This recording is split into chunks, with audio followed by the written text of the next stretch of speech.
નમસ્કાર YouTube family, સ્વાગત છે દિલથી આપનું આપણી આ યુટ્યુબ ચેનલ ભાવેશ મકવાણા ન્યૂઝમાં। તો મિત્રો, આજના સૌથી મોટા સમાચાર સામે આવી રહ્યા છે। તો આજના દિવસમાં હવે પેન્શનરો અને નિવૃત્ત કર્મચારીઓએ 31 જાન્યુઆરી 2025 સુધીમાં આ કામ ફરજિયાત કરવું પડશે મિત્રો, નહીંતર તમારું પેન્શન અટવાઈ જશે। તે પણ 100%ની વાત સાચી છે। એટલે કયું કામ કરવું પડશે તેની આપણે વિડીયોમાં વિગતે વાત કરવાના છીએ, એટલે વિડીયો તમે અંત સુધી જોઈ લેજો, એટલે તમને બધું સમજાઈ જશે। અને જો હજી સુધી આપણી આ ચેનલ સબસ્ક્રાઈબ ન કરી હોય તો રોજે રોજ આવી જ માહિતી મેળવવા માટે આપણી આ ચેનલ પણ સબસ્ક્રાઈબ કરી લેજો। તો શરૂ કરીએ આજનો વિડીયો। તો પેન્શનરો હવે ઓનલાઈન અને ઓફલાઈન બંને રીતે જીવન પ્રમાણપત્ર સબમિટ કરી શકે છે। પેન્શનરો ઓનલાઈન પેન્શન પોર્ટલ, ઈ મિત્ર, બાયોમેટ્રિક પદ્ધતિ, રાજસ્થાનની વિવિધ તિજોરીઓ અને પેટા તિજોરીઓ અને પેન્શન ઓફિસ દ્વારા રાજપત્રિત અધિકારીની સહી કરીને જીવન પ્રમાણપત્ર સબમિટ કરી શકે છે। તો રાજસ્થાનના લાખો પેન્શનરો માટે રાહતના સમાચાર છે। તો રાજ્ય સરકારે નાણાકીય વર્ષ 2024-25 માટે જીવન પ્રમાણપત્ર સબમિટ કરવાની છેલ્લી તારીખ 1 મહિનો લંબાવી છે। તો હવે પેન્શનરો 31 જાન્યુઆરી 2025 સુધીમાં પ્રમાણપત્ર સબમિટ કરી શકે છે। અગાઉ તેની છેલ્લી તારીખ 31 ડિસેમ્બર 2024 નક્કી કરવામાં આવી હતી।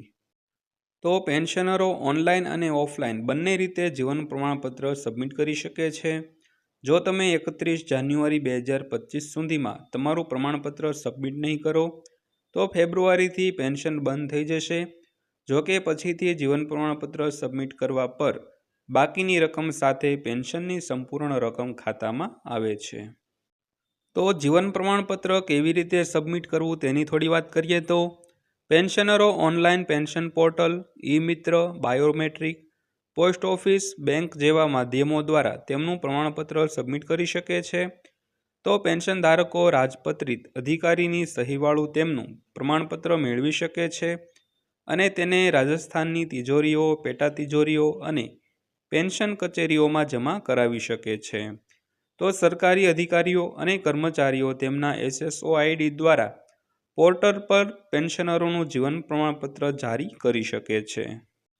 તો જીવન પ્રમાણપત્ર શા માટે જરૂરી છે તેની થોડી વાત કરીએ। તો નોંધનીય છે કે જીવન પ્રમાણપત્ર એ પેન્શનરો માટે બાયોમેટ્રિક સક્ષમ ડિજિટલ જીવન પ્રમાણપત્ર છે। તો કેન્દ્ર સરકાર, રાજ્ય સરકાર અને અન્ય સરકારી સંસ્થાઓના નિવૃત્ત કર્મચારીઓ માટે તે ખૂબ જ મહત્વપૂર્ણ છે। તે દર્શાવે છે કે પેન્શન મેળવનાર વ્યક્તિ હજી જીવિત છે કે નહીં। તો વર્ષના છેલ્લા મહિનામાં ખાસ કરીને પેન્શનરોએ જીવન પ્રમાણપત્ર સબમિટ કરવાનું હોય છે, કારણ કે પેન્શનરોએ સબમિટ કરેલું જીવન પ્રમાણપત્ર 1 વર્ષ માટે માન્ય હોય છે। ત્યારબાદ વાત કરીએ તો યુનિફાઈડ પેન્શન સ્કીમ 2024 ને તાજેતરમાં કેન્દ્રીય કેબિનેટ દ્વારા મંજૂરી આપવામાં આવી છે। આ યોજનાનો હેતુ સરકારી કર્મચારીઓ માટે નાણાકીય સુરક્ષા અને પારિવારિક લાભો આપવાનો છે। તો UPS નેશનલ પેન્શન સિસ્ટમ ને બદલે હવે જૂની પેન્શન સ્કીમનો પડકારને સંબોધશે મિત્રો। આ વિશેષ યોજના કર્મચારીઓને છેલ્લા 12 મહિનાની સેવામાંથી તેમના સરેરાશ મૂળભૂત પગારના 50% જેટલું પેન્શન પ્રદાન કરશે।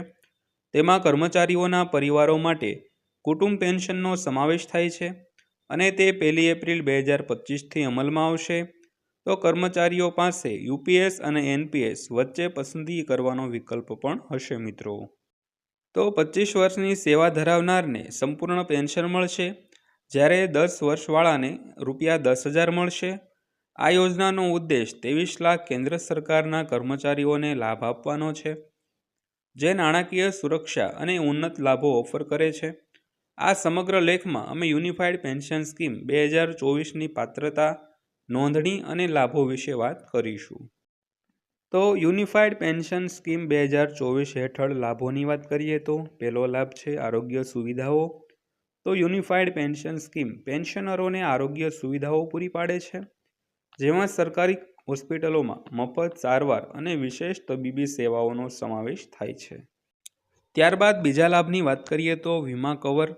તો પેન્શનરોને આ યોજના હેઠળ વીમા કવરેજ પણ મળે છે, જે આકસ્મિક મૃત્યુ અથવા ઈજાના કિસ્સામાં તેમના પરિવારોને નાણાકીય સુરક્ષા પ્રદાન કરે છે. ત્યારબાદ વાત કરીએ તો અન્ય સરકારી લાભો.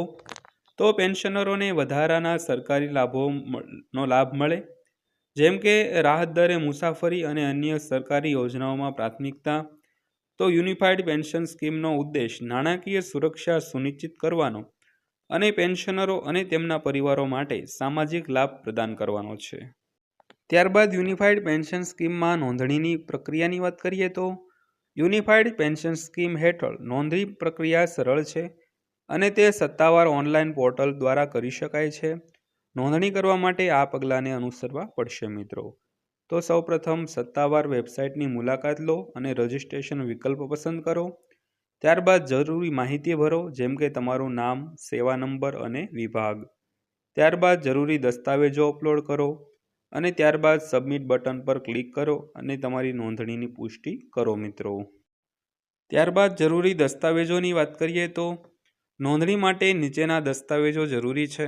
તો કે સેવા પ્રમાણપત્ર, બીજું ઓળખ કાર્ડ, એમાં આધાર કાર્ડ અને પાન કાર્ડ, ત્યારબાદ બેંક ખાતાની વિગતો અને ત્યારબાદ પાસપોર્ટ સાઇઝનો ફોટો. તો મિત્રો આ હતી આજની માહિતી પસંદ આવી હોય તો વિડીયોને લાઇક કરજો અને રોજે રોજ આવી જ માહિતી મેળવવા માટે આપણી આ ચેનલ પણ સબસ્ક્રાઈબ કરી લેજો. તો ફરીવાર પાછા મળીશું એક નવા વિડીયો સાથે, નવી માહિતી સાથે.